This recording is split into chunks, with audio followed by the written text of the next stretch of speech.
Hollowbrook, Oregon, a town so quiet even the shadows keep secrets.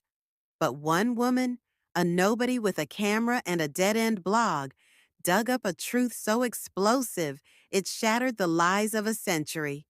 Here's how it happened. Riley Carter hadn't set foot in her hometown in 10 years. Not since her mother's funeral. Not since the whispers started. That family's cursed just like the old oak. But when the mayor announced they'd found a 1923 time capsule under the town's ancient tree, Riley smelled a story. The kind that could save her career or get her killed. The capsule was empty, just a Bible, they said. But Riley saw the scratches inside the metal, not rust, claw marks, like someone fought to escape. The mayor laughed.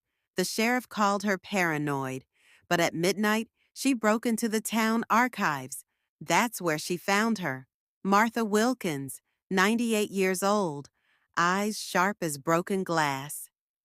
They lied about the capsule, Martha hissed. Same way they lied about the women. A photo slipped from Martha's trembling hands. The oak tree in 1923, a figure carving words into the bark.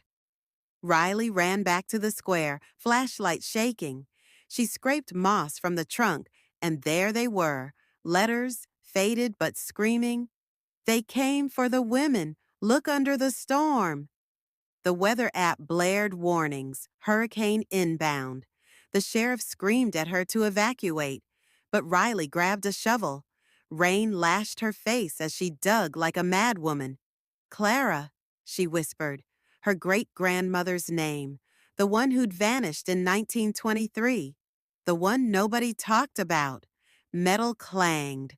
Another box, smaller, deeper. Inside, letters, dozens. Wives of Hollowbrook's upstanding bootleggers confessing the truth. The men weren't just smuggling whiskey, they were trafficking women. And when their wives threatened to talk, the men buried them, alive, under the oak. The last letter was signed in shaky ink. Clara Carter, tell them I didn't run. Tell them I fought. By sunrise, the story was everywhere. News vans swarmed Hollowbrook. Descendants of the bootleggers sobbed on camera. The mayor resigned. And Riley? She stood at the oak, now wrapped in ribbons and photos of the lost women. Strangers hugged her. Martha nodded from her wheelchair. And for the first time, Riley understood the curse. It wasn't the tree. It was the silence.